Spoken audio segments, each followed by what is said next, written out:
ایک بار آپ صلی اللہ علیہ وسلم مسجد میں بیٹھے ہوئے تھے، اتنے میں ایک شخص اونٹ پر سوار ہو کر آیا اور اونٹ کو مسجد میں بٹھا کر باندھ دیا۔ پھر پوچھنے لگا، بھائیو تم لوگوں میں محمد صلی اللہ علیہ وسلم کون ہیں؟ آپ صلی اللہ علیہ وسلم اس وقت لوگوں میں تکیہ لگائے بیٹھے ہوئے تھے۔ لوگوں نے کہا، یہ سفید رنگ والے بزرگ ہیں جو تکیہ لگائے ہوئے تشریف فرما ہیں۔ تب وہ آپ سے مخاطب ہوا کہ اے عبد المطلب کے فرزند۔ آپ صلی اللہ علیہ وسلم نے فرمایا، کہو میں آپ کی بات سن رہا ہوں۔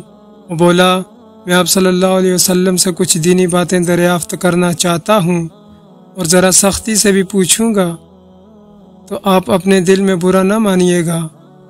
آپ صلی اللہ علیہ وسلم نے فرمایا، نہیں، جو تمہارا دل چاہے پوچھو۔ تب اس نے کہا کہ میں آپ کو آپ کے رب اور اگلے لوگوں کے رب تبارک و تعالیٰ کی قسم دے کر پوچھتا ہوں، کیا آپ کو اللہ نے دنیا کے سب لوگوں کی طرف رسول بنا کر بھیجا ہے؟ آپ صلی اللہ علیہ وسلم نے فرمایا، ہاں یا میرے اللہ۔ پھر اس نے کہا، میں آپ صلی اللہ علیہ وسلم کو اللہ کی قسم دیتا ہوں، کیا اللہ نے آپ کو رات دن میں 5 نمازیں پڑھنے کا حکم فرمایا ہے؟ آپ صلی اللہ علیہ وسلم نے فرمایا، ہاں یا میرے اللہ۔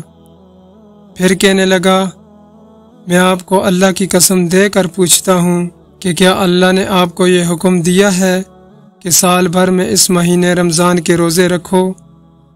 آپ صلی اللہ علیہ وسلم نے فرمایا، ہاں یا میرے اللہ۔ پھر کہنے لگا، میں آپ صلی اللہ علیہ وسلم کو اللہ کی قسم دے کر پوچھتا ہوں کہ کیا اللہ نے آپ کو یہ حکم دیا ہے کہ آپ ہم میں سے جو مالدار لوگ ہیں ان سے زکوٰۃ وصول کر کے ہمارے محتاجوں میں بانٹ دیا کریں؟ آپ صلی اللہ علیہ وسلم نے فرمایا، ہاں یا میرے اللہ۔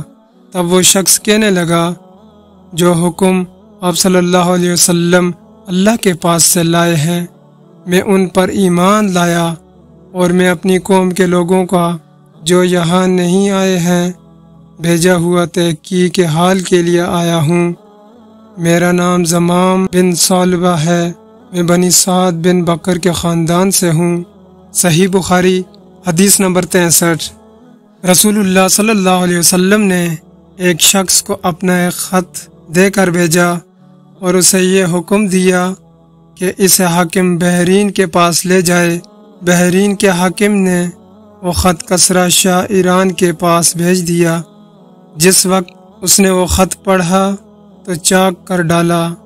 راوی کہتے ہیں، اور میرا خیال ہے کہ ابن مصیب نے اس کے بعد مجھ سے کہا، اس واقعہ کو سن کر رسول اللہ صلی اللہ علیہ وسلم نے اہل ایران کے لیے بد دعا کی کہ وہ بھی چاک شدہ خط کی طرح ٹکڑے ٹکڑے ہو جائیں۔